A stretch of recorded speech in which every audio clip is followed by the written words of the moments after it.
Hello guys! Welcome to somehow short video. Today's agenda, palitan natin siya ng resonators. Mag-resonator setup tayo. Ito lang tayo sa may Navotas, sa may CMP garage. 9 o'clock, kakabukas lang nila. Sana wala pang tao. Unahan na natin.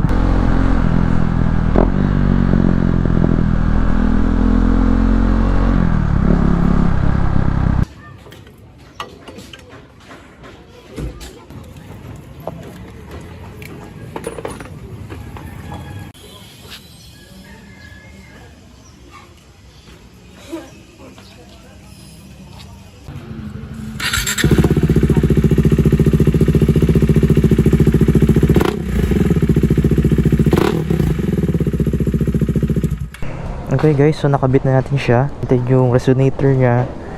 Ito siya. Ito tayo sa CMP garage here sa may bandang Navotas.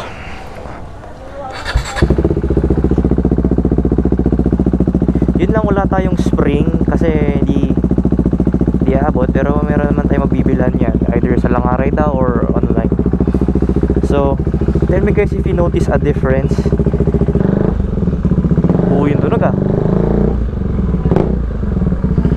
parang laging galit. Hindi mo siya ganun ka big difference, especially on video.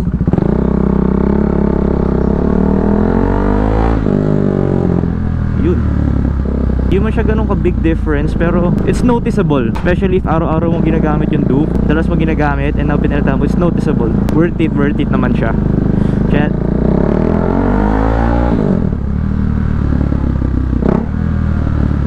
natin ba na. Tell me guys if you notice something on the video kasi the mic is positioned differently so baka malayo yung iba yung tunog sa video sa personal.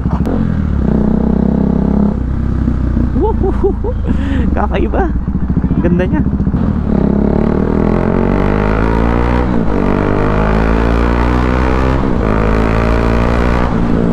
Yup.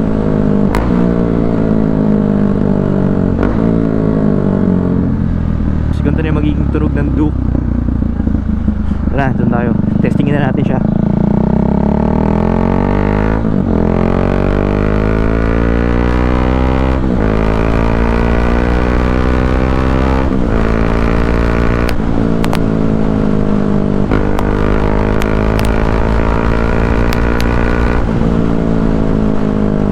Tingin na tingin sila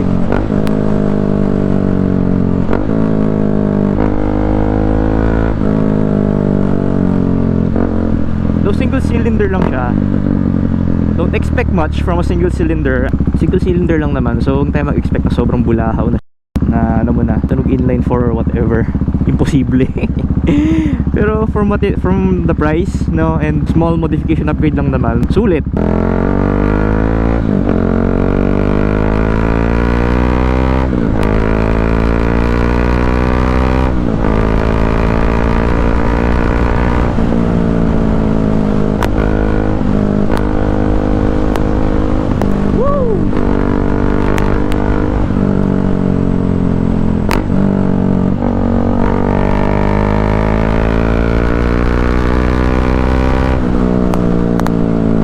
Happy New Year! Hindi, joke lang.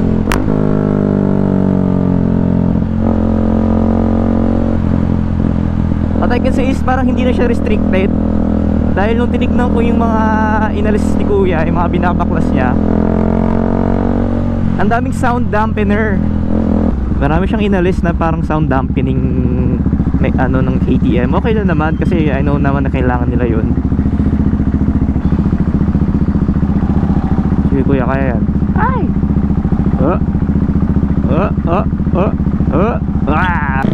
Para akong laging galit. Kung bumomba ka, akala mo galit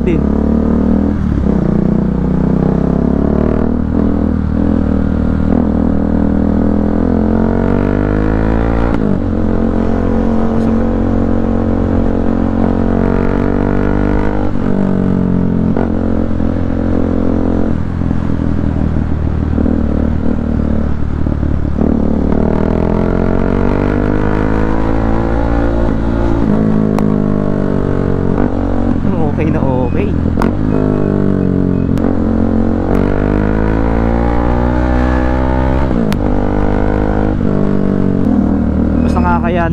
tuwing hating gabi. Mas nakakahiya na i-park, mas maingay na.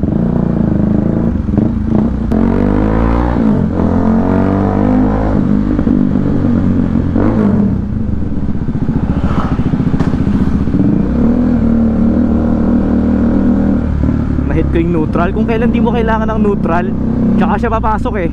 Anyway guys, that's it for today's video. Tinesting lang natin yung resonator addition sa Duke 390 ko.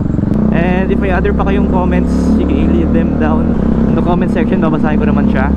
Ganito na tunog ng Duke sa mga susunod ko pang videos. So if you guys enjoyed or like the new change, see you guys on my next video.